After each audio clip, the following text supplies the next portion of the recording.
आप दे रहे commodity round up और हमारे साथ दो मेहमान बने हुए हैं बातचीत करने के लिए। इंडियन ब्रोकिंग के प्रथमेश माल्या हैं और चॉइस ब्रोकिंग के सचिन गुप्ता हैं। और नजर डालेंगे सबसे पहले सोने चांदी पर, जहां पर हमने सुबह एक तो शुरुआत जरूर देखी थी, लेकिन अब तेजी के साथ कारोबार हो रहा है। गोल्ड 39,000 के ऊपर ट्रेड कर रहा है और चांदी भी अब 51,500 के ऊपर कारोबार करते हुए दिख रहा है। तो मोमेंटम गोल्ड सिल्वर में फिर से स्ट्रांग होता हुआ दिखा है। तो शुरुआत गोल्ड सिल्वर के साथ ही कर लेते हैं। प्रथमेश, पहले तो आप बताइए गोल्ड पर आपकी स्ट्रैटेजी क्या रहेगी? बहुत सारे इन्वेस्टर्स हैं जो एक गिरावट का वेट कर रहे हैं नई एंट्री लेने के लिए, लेकिन मौका मिल नहीं रहा है। अभी क्या व्यू है, आउटलुक क्या है और इन लेवल्स पर ट्रेड कैसे लेना चाहिए? काफ़ी हॉट कमोडिटी है 2020 में, और मेरे ख्याल से ये जो कंटिन्यूटी और मोमेंटम है बाकी की जो 6 महीने हैं उसमें भी जारी रहेगी। मेरे ख्याल से अगर आपको ट्रेड करना है गोल्ड में तो फिर 48,900 अगर डिप मिलता है ट्रेड के बेसिस पे वहाँ पे करना चाहिए। 48,650 का स्टॉप लगाकर ऊपर में करीब 49,400 के टारगेट रखने चाहिए। गोल्ड में जो है मोमेंटम पॉजिटिव ही है। वैसे ही सिल्वर में भी पॉजिटिव मोमेंटम जारी रहेगा। 51,000 के पास ऑलरेडी है। मेरे ख्याल से अगर आपको बाई करना है सिल्वर वाला कॉन्ट्रैक्ट, सिल्वर तो सितंबर कॉन्ट्रैक्ट में बाय करना होगा। 51,100 का एंट्री पॉइंट रहेगा, 5650 का स्टॉप लॉस रहेगा, ऊपर में 51,800 के टारगेट रहेंगे। मेरे ख्याल से 52,000 तक सिल्वर जो है बहुत जल्दी आने की पॉसिबिलिटी दिखाई दे रही है।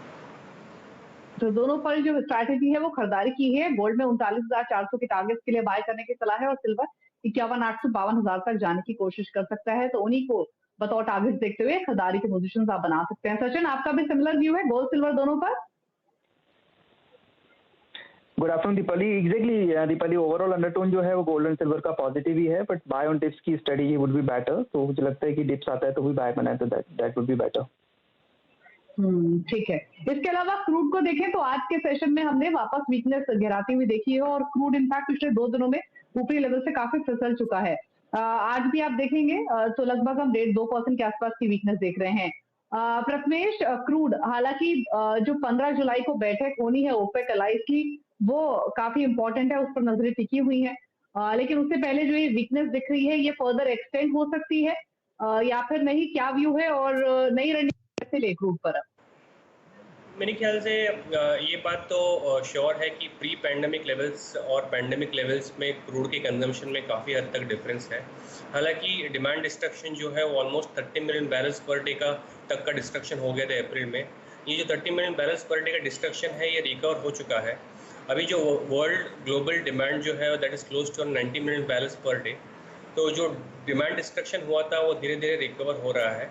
अभी आज के सेशन में आप जो करेक्शन देख रहे हो मेरे ख्याल से एक प्रॉफिट बुकिंग का सिचुएशन है, बट मेरे ख्याल से क्रूड में जो है मोमेंटम जारी रह सकता है।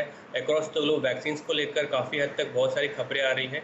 मेरे ख्याल से क्रूड में अगर आपको कुछ करना है तो 2,900 के आसपास बाय करना चाहिए जुलाई वायदा, 2,840 के आसपास स्टॉप रखना चाहिए, ऊपर में टारगेट 3,000 के रखने चाहिए। पॉसिबल मोमेंटम यहाँ से 3,120 तक के लिए हो सकता है। मेरे ख्याल से क्रूड में बाय करने की सलाह होगी। ठीक है, तो पोजीशंस खरीदारी की तरफ बना सकते हैं 3,000 के टारगेट्स के लिए। जो डिप मिल रहा है इसको यूज करना चाहिए बाइंग करने के लिए। इसके अलावा अगर तमाम बेस मेटल्स को देखें आज के सेशन में, तो लगातार तेजी दिखाने के बाद आज बेस मेटल सुबह थोड़े सुस्त जरूर हुए थे, लेकिन वापस निचले स्तरों से रिकवरी बनी है।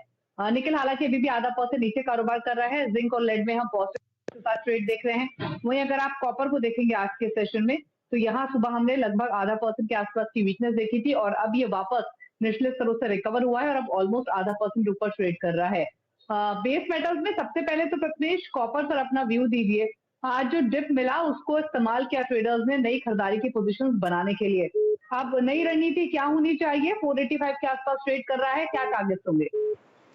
जी भाई, मेरे ख्याल से कॉपर एक अच्छा बैरोमीटर है इकोनॉमिक इंडिकेटर के हिसाब से देखा जाए तो, बट अकॉर्डिंगली जो है फंडामेंटल जस्टिफाई नहीं हो रहे कॉपर के प्राइस रेंज के लिए।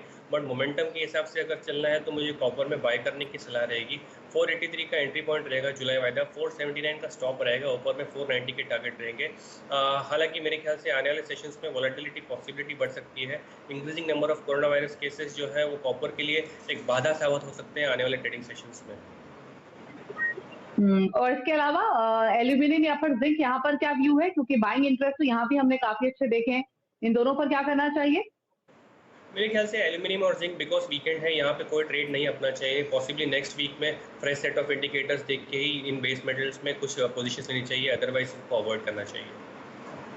ठीक है, तो अभी बेस मेटल्स में स्ट्रैटेजी नई सिर्फ बनानी है तो कॉपर में बना सकते हैं, जहां पर खरीदारी करके चल सकते हैं। एल्यूमिनियम जिंक पर कोई ट्रेड लेने की फिलहाल सजेशन नहीं है। इसके अलावा नेचुरल गैस की बात करते हैं, जहां पर लगातार तीसरा सेशन है आज, जब गिरावट हमने हावी होती हुई देखी है। आगे वापस से जो डिमांड कंसर्न्स है वो नेचुरल गैस पर हावी हुए हैं।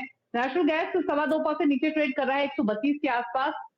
क्या आउटलुक है प्रथमेश नेचुरल गैस पर? ये वीकनेस अगर फर्दर एक्सटेंड हुई तो कितना ड्रैग कर सकती है नेचुरल गैस को नीचे? I think Deepali natural gas जो है क्लियरली ट्रेडर्स बेट है, तो इसमें अगर वीकनेस आती है तो वीकनेस काफ़ी हद तक लंबी खींची जाती है। पॉसिबली जो आपको नेक्स्ट टारगेट रहेगा 125 की तरफ। नेचुरल गैस में वीकनेस जो है आने वाले ट्रेडिंग सेशन में जारी रह सकता है। बाय पोजीशन में खड़े ना रहे, फर्स्ट सेकंड जो है कैरी फॉरवर्ड पोजीशंस न करें। इसमें वॉलेटिलिटी आने वाले ट्रेडिंग सेशंस में पॉसिबिलिटी ज़्यादा बढ़ सकती है। तो वॉलेटिलिटी बढ़ सकती है, सतर्क होकर ट्रेड लिया अगर आपने लिया हुआ है तो अवॉइड करें नेचुरल गैस को। आज भी आप देखिए लगातार तीसरा सेशन जो 2.25% के आसपास की वीकनेस आज देखी जा रही है। एक ब्रेक के लिए यहाँ पर रुक रहे हैं, ब्रेक के उस पार फोकस करेंगे एग्री कमोडिटीज पर, स्पेशली मसालों पर, जहां पर वीकनेस आज के सेशन में हमने हावी होते हुए देखी है। चर्चा करेंगे एक ब्रेक के बाद।